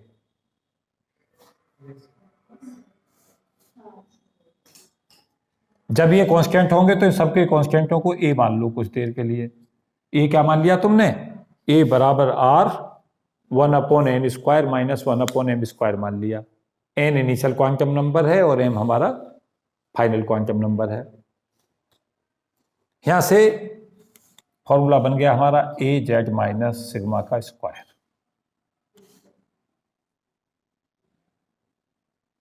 इस फॉर्मूले से हमें यह पता चला λ1 z1 माइनस सिग्मा का square sigma 1 equal to λ2 z2 minus sigma 2 का स्क्वायर।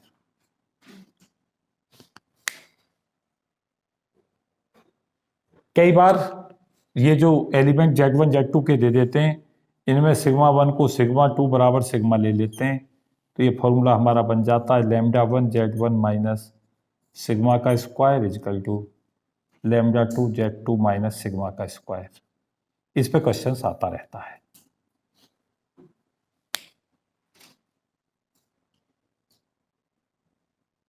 कई बार ये भी कह देता है कि स्क्रीन इफेक्ट को इग्नोर कर दो, तो वहां पे सिग्मा को 0 कर देना। कहता है स्क्रीन कांस्टेंट दे रखा 1 है, जैसे कह दिया उसने कि K सीरीज है और उसका स्क्रीन कांस्टेंट 1 है, तो फिर यहाँ पे फॉर्मूले को तुरंत से बदल लेना λ1 z1 माइनस सिग्मा 1 का square equal to λ2 z2 minus 1 का सिग्मा स्क्वायर। अब यहाँ पे 3 चीजें देगा, चौथी पूछ लेगा। इस पर आता न्यूमेरिकल क्वेश्चन।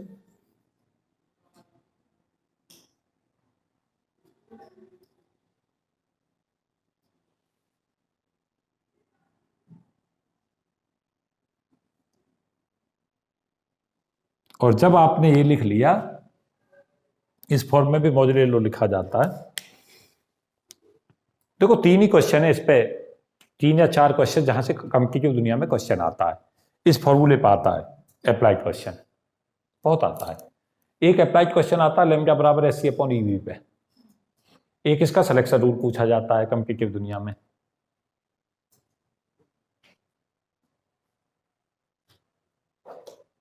तीन क्वेश्चन तो तुम्हारे देखो ये बेहतरीन है, जो पूछे जाने वाले क्वेश्चन है। और एक क्वेश्चन मैं तुम्हें अभी सॉल्व कराऊंगा प्रोफेसर राजकुमार सर की बुक से। वो एक क्वेश्चन ऐसा है जो मैंने देखा है कंपटीशंस की दुनिया में। बाकी कंपटीशंस का जितना पोर्शन है वो तुम सब कवर कर चुके हो इसमें। यहाँ कोई जरूरी नहीं है कि अल्फा के लिए पूछे ये फॉर्मूला लगाए, एल के लिए पूछे यहाँ पे सिग्मा दे देगा, ये फॉर्मूले पे पूछेगा। तो 3-4 क्वेश्चन इस पे लगा देना प्रैक्टिस के लिए। मुझे लगता है फिर तुम्हारे क्वेश्चन इसमें छूटेंगे ही नहीं। तब कर दूं मैं इसे। मॉजुले लॉ बेसिकली स्क्रीनिंग इफेक्ट को कंफर्म कर रहा होता है और ये कह रहा होता है कि जो वेवलेंथ इमिट होती है वो एटॉमिक नंबर पर निर्भर करती है, और एटॉमिक नंबर जैसे जैसे चेंज होता है ऐसे ही ऐसे वेवलेंथ जो है वो चेंज होती है। उसमें पता चलता है जेड ज़्यादा होता है तो उसी हिसाब से वेवलेंथ बदलती है। अगर फॉर्मूले की तरफ आप थोड़ा सा भी इशारा देखो तो यही कह रहा है कि 1/λ proportional to z minus sigma का स्क्वायर आ रहा है। तो जैसे जैसे जेड बढ़ेगा हमारा ऐसे ऐसे लैम्डा कम होता जाता है। तो स्पेक्ट्रम एनालिसिस में क्या होता है कि जेड जैसे जैसे बढ़ते जाते हैं ऐसे ऐसे वेवलेंथ हमें कम मिलती जाती हैं।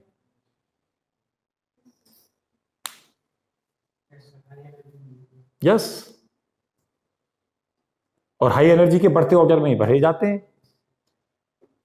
तो यहीं से तो मॉजुलो बताता है कि पीरियोडिक टेबल किससे बननी चाहिए, जेड से बननी चाहिए।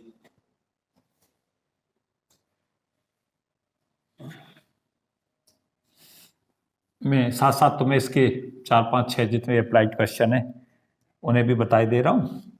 और एक क्वेश्चन को थोड़ा सा ज़्यादा डिटेल में डिस्कस करता हूँ, कैलकुलेशन स्किप करूँगा।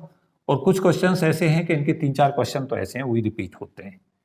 देखो, जब भी आप एक्सरे स्पेक्ट्रम का क्वेश्चन देखो, ध्यान दो, तो मैं कुछ बेसिक आईक्यू सिखाता हूँ। जब भी एक्सरे स्पेक्ट्रम का क्वेश्चन देखो, एक बात जीवन में याद रखना, कभी भी वेवलेंथ को 1 से लेकर 100 एंगस्ट्रॉम से बाहर का आंसर टिक मत करना, क्योंकि उसी रेंज में आना चाहिए आंसर। जैसे हाइड्रोजन स्पेक्ट्रम आप का क्वेश्चन देख रहे हो, तो कभी भी आंसर 6563 एंगस्ट्रॉम से ज्यादा मत लगाओ, और कभी भी 3646 एंगस्ट्रॉम से क्या मत लगाओ, कम मत लगाओ, क्योंकि पूरी रेंज उसी में रहती है हाइड्रोजन की। कौन सी हाइड्रोजन की, कौन सी वाली? विजिबल वाली। विजिबल वाली मीन्स बामर सीरीज, बामर पे आता उसमें क्वेश्चन, तो बामर के आंसर उसी रेंज में मार्क करने होते हैं। मैं एक क्वेश्चन जो चाहता हूं, जो इसमें मुझे सबसे ज्यादा पसंद भी है, वो क्वेश्चन मैं देखो, इसमें मैं सारे क्वेश्चन डिस्कस कर रहा हूं 1 बाय 1, और एक क्वेश्चंस को मैं खास तौर से फोकस करूंगा। बच्चों को हो सकता है बुक ना हो, लेकिन बता दूं मैं, जैसे क्वेश्चन नंबर 1 है, उसमें कह रहा what are most energetic X-ray emitted in case when 14 kilo electron volt bounded. एक बार तो Z बराबर 42 लिया है और एक बार Z 29 लिया है। जब 40 किलो इलेक्ट्रॉन वोल्ट की है तो मैक्सिमम जो एनर्जी है जो इमिट हो सकती है वो 40 की इतनी हो सकती है। कौन सा? ये कंटिन्यूअस एक्सरे का कंसेप्ट लगा दो। कंटिन्यूअस एक्सरे का क्या कंसेप्ट है? यस, क्या पूरी की पूरी एनर्जी जितनी है उतनी की उतनी पूरी ट्रांसफर हो सकती है, ज्यादा से ज्यादा। क्वेश्चन नंबर 2 में आपको लैम्डा दे रखा है 0.1 एंगस्ट्रॉम, वी पूछा है, तो लैम्डा बराबर SC/EV लगा दो, और लैम्डा दे रखा है, वी निकाल लो। और वी अगर तुम यहां ध्यान दे रहे हो तो आपको यह पता चल रहा है कि यहां ये 0.1 एंगस्ट्रॉम के आसपास तक भी इसने क्या मान रखा है? एक्सरे। क्योंकि ये बहुत ज्यादा एनर्जेटिक रेडिएशन होगा 0.1 एंगस्ट्रॉम का, लेकिन ये एक्सरे तक लिया है, तो इसमें इसका मतलब है कि आप 1 से 100 की बजाय 0.1 को भी उसी में काउंट करना, मार्क कर लो इसे। लेकिन आंसर 10 की पावर 5 वोल्ट लगाना पड़ेगा, 10 की पावर 5 वोल्ट लगाना पड़ेगा एक्सरे ट्यूब के ऊपर पोटेंशियल। ये इतना आसान भी नहीं होगा, और बहुत ज्यादा बोलते हैं। क्वेश्चन नंबर 3 में दे रखा है, एटॉमिक नंबर पूछा है बामर का, वो दे रखा है, तो कुछ भी नहीं करना है आपको, सीधा 1/λ बराबर R(Z-1) का स्क्वायर, क्योंकि के सीरीज के लिए स्क्रीन कांस्टेंट 1 होता है, 1/1² माइनस 1/n स्क्वायर कर दो, और बामर के लिए क्या लगा दो, n की वैल्यू को इन्फिनिटी कर दो। किसके लिए? लाइमन के लिए। लाइमन बामर में सीरीज लिमिट में सदा n, जो फाइनल n होता है उसे सदा इन्फिनिटी लेते हैं। तो इस क्वेश्चन में तो केवल आपको 1/λ बराबर R(Z-1) स्क्वायर करना है, n की वैल्यू को इन्फिनिटी करोगे। क्वेश्चन नंबर 3 बता रहा था मैं तुम्हें। क्वेश्चन नंबर 4, फिर क्वेश्चन नंबर 3 रिपीटेड है। अब क्या केवल क्या किया गया है, L इलेक्ट्रॉन के लिए n बराबर 1 से n बराबर 2 लिया है, तो 1/λ बराबर R(Z-1) स्क्वायर 1/1² माइनस 1/2 स्क्वायर कर दो, और यहां से लैम्डा सीधी तुम्हें कैलकुलेट हो जाएगी, और जैसे ही लैम्डा निकले तो E बराबर SC/λ कर देना, एनर्जी निकल जाएगी। क्वेश्चन नंबर 4 में बोल रहा हूं एक बार, क्या है, how much energy goes into the quantum emitted when an electron drops into the empty casket in copper. Z की वैल्यू तो देखो 29 दे रखी है, और ट्रांजिशन L से K में हो रहा है, L से K में होता है, तो इसका मतलब यह है कि 1/λ बराबर R(Z-1) स्क्वायर, 1 कहां से आया? स्क्रीनिंग कांस्टेंट के, 1/λ बराबर R(Z-1) स्क्वायर, और L के लिए तो ले लो n की वैल्यू 2, और K के लिए ले लो n की वैल्यू 1, तो 1/1² माइनस 1/2 स्क्वायर, यहां से लैम्डा निकाल लो, और लैम्डा निकाल के एनर्जी को SC/λ कर देना। फिर क्वेश्चन नंबर 5 भी सेम है। के अल्फा लाइन कब बनती है? के अल्फा लाइन जब बनती है जब L से K में जंपिंग होती है, के सीरीज के अल्फा तभी तो आती है, तो 1/λ बराबर R(Z-1) स्क्वायर और 1/1² माइनस 1/2 स्क्वायर, वही करना है, लैम्डा निकाल लो। क्वेश्चन नंबर 7 यही था जो मैं अभी डिस्कस कर रहा था, 7th और 8th। अभी मॉड्यूलो पे बेस है। क्या कहता है कि अल्फा रेडिएशन एमओ जेड बराबर 42 के लिए वेवलेंथ दे रखी है 0.71 एंगस्ट्रॉम और कॉपर के लिए पूछी है। तो इसमें कुछ आपको करना नहीं है, सीधा फॉर्मूला लगा दोगे 1/λ प्रोपोर्शनल टू z-1 का स्क्वायर और इसमें लगा दो λ1 z1 - 1 स्क्वायर बराबर λ2 z2 - 1 का स्क्वायर। कौन सा क्वेश्चन सॉल्व करा रहा हूं? 8th 7th। अब इसमें क्या दे रखा है? z1 तो दे रखा है हमें 42 और λ1 दे रखा है 0.71 एंगस्ट्रॉम, z2 दे रखा है हमें 29 और λ2 हमसे पूछा है, तो इसमें पुट कर दो फॉर्मूले में। क्यों जी? और क्वेश्चन नंबर 8 भी सेम है, सेम ही तो है। इसमें क्या है? जेड पूछा है आपके, कॉपर दे रखा है एक तो हमें और एक दूसरा दे रखा है, दूसरे को कुछ मान लो अपनी तरफ से और फिर यही फॉर्मूला अप्लाई करना है। देख रहे हो क्वेश्चन नंबर 7th और 8th सेम थे और 10th फिर वही लैम्डा बराबर SC/E पे है। 10th क्वेश्चन वही फॉर्मूला लगाना है, लैम्डा बराबर SC/E भी। क्या दिया है? लैम्डा दे रखा है, भी पूछा। और ये मैंने बुक जो ले रखी थी वो इस पर्टिकुलर क्वेश्चन के लिए ले रखी है, तो मैं बता दूं जो मैं अब डिस्कस कर रहा हूं, इसके डाटा भी लूंगा और इसे पूरा समझाऊंगा भी।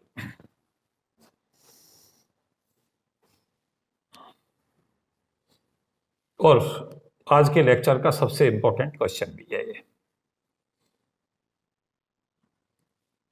सबसे इंपॉर्टेंट। मेरी वाली बुक में प्रोफेसर राजकुमार सर की बुक से ले रहा हूं, क्वेश्चन नंबर 9। क्या क्वेश्चन है? कहता है कि प्लेटिनम दे रखा है, प्लेटिनम P से दिखाते हैं, और के एल और एम ये हमारे सीरीज हैं। ये 78,000 एंगस जो हमारा वोल्ट है उस पर मिल रही है हमें, ये मिल रही है हमें 12,000 पे। इतने इलेक्ट्रॉन वोल्ट हमें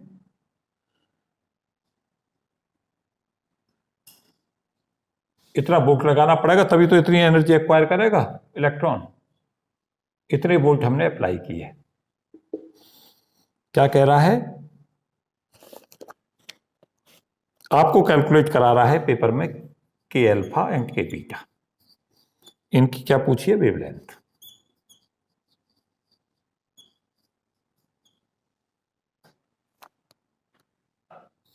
के अल्फा लाइन जो मिलती है वो जब मिलती है जब एल सेल से के सेल में ट्रांजिशन होता है,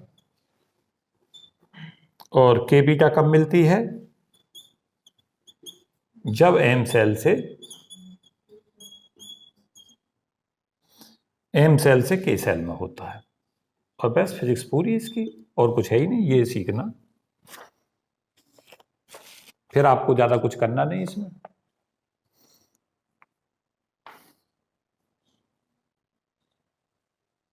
ध्यान दो, एल सेल से के में एनर्जी डिफरेंस ले लो, यहां कितना आ गया? इन दोनों का अंतर कर दो। इतना वोल्ट अगर हमें अप्लाई करना पड़ता तो एनर्जी इनकी इतनी इलेक्ट्रॉन वोल्ट होगी। तो जब हम एच न्यू के अल्फा चाहते हैं, यहां पे के अल्फा में कितनी फ्रीक्वेंसी का फोटोन निकलेगा, तो इन दोनों के बीच का एनर्जी डिफरेंस कर दें simple, 66,000 electron volt. Electron volt का मतलब, और एच को यहां ले आओ, कितनी आ गया आंसर? सॉल्व करके बताओ मुझे। ये आ रहा है 15.9 गुणा 10⁻18 सेकेंड -1। और लैम्डा कैसे निकालोगे इसका? म्यू बराबर C/λ, तो C/μ के अल्फा कर दो, सी की वैल्यू 3 गुणा 10 की पावर 8 रखो और ये सॉल्व करके देखो, ये 0.189 एंगस्ट्रॉम आएगा। ये आज का सबसे महत्वपूर्ण क्वेश्चन है। अब ये मत कहना ये सर कहां से आया, ये तो पढ़ा रहा था मैं कि एल से जब के में कूदता है तो के अल्फा और एम से के में कूदता है तो के बीटा। बताया नहीं था अभी तक डायग्राम पे। अब क्या करोगे, के बीटा में आपके एम से एल से के में ले जाओ तो इन दोनों का अंतर ले लो। वहां क्या आ जाएगा, एच न्यू के बीटा इजकल टू कहां से, इन दोनों का अंतर करो, इन दोनों का कितना आया 75 और इलेक्ट्रॉन वोल्ट को किस में बदलो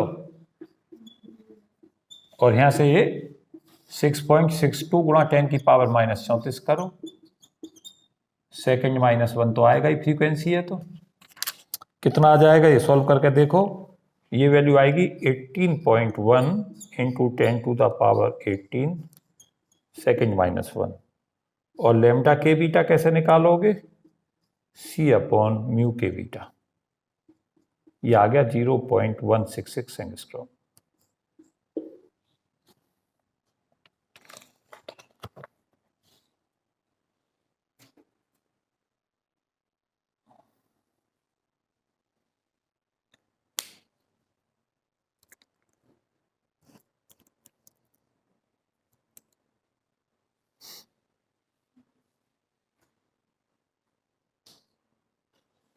देखो मेरा कैलकुलेशन में कोई इंटरेस्ट नहीं, तुम मुझसे कहोगे सर क्यों इंटरेस्ट नहीं आपका कैलकुलेशन में, यहाँ पे वैल्यू बदल सकता है, क्या पता चल रहा है कि यही देगा कुछ और दे देगा।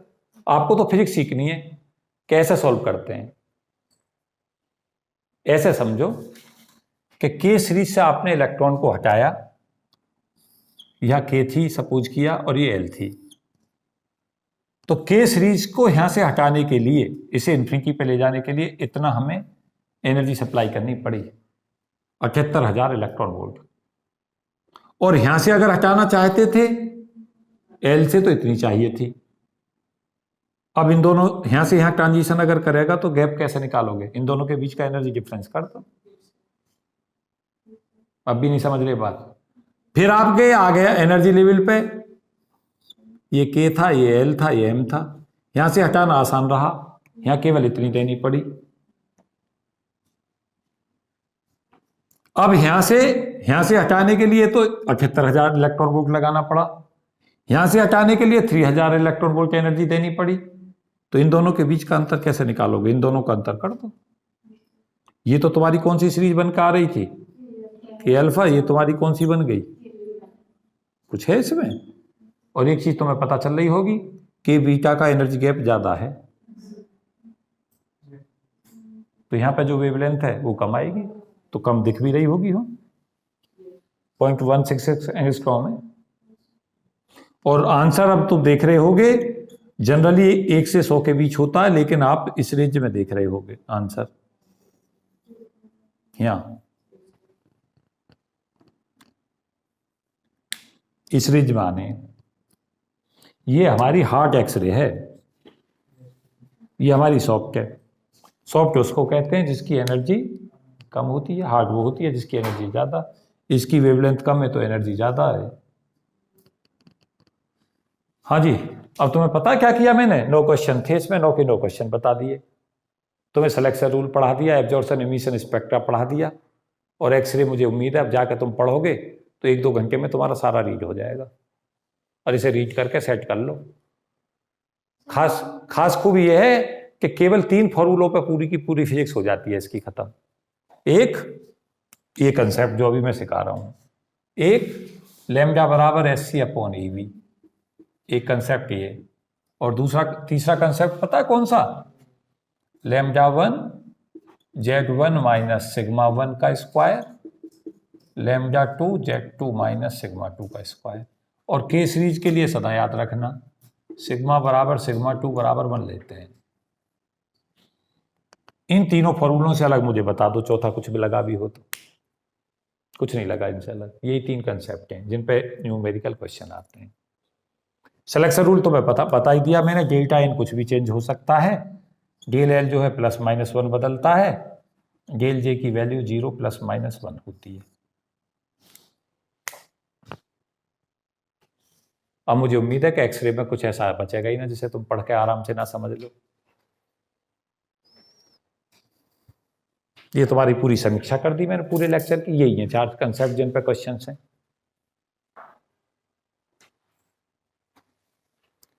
तो मुझे उम्मीद है कि जो तुम्हें एक्सरे पे मेरा लेक्चर था इससे काफ़ी लाभ तुम्हें मिलेगा और सब चीज़ें इसमें इजीली आप कर पाओगे। तो मुझे सभी चीज़ें मैंने इसमें डिस्कस कर दी हैं, कुछ ऐसा छोड़ा नहीं जो भी आने लायक था जो नहीं बताया है, चाहे वो सिविल के स्टूडेंट्स हों, चाहे गेट नेट बार्क जस्टिफर के हों, चाहे पीजीटी के स्टूडेंट्स हों। जहाँ पे भी क्वेश्चंस आएगा एक्सरे का मुझे उम्मीद है आप इजीली इसे हैंडल कर पाएंगे। तो इस वीडियो में इतना ही। Thank you and best wishes for all of you. जय हिंद।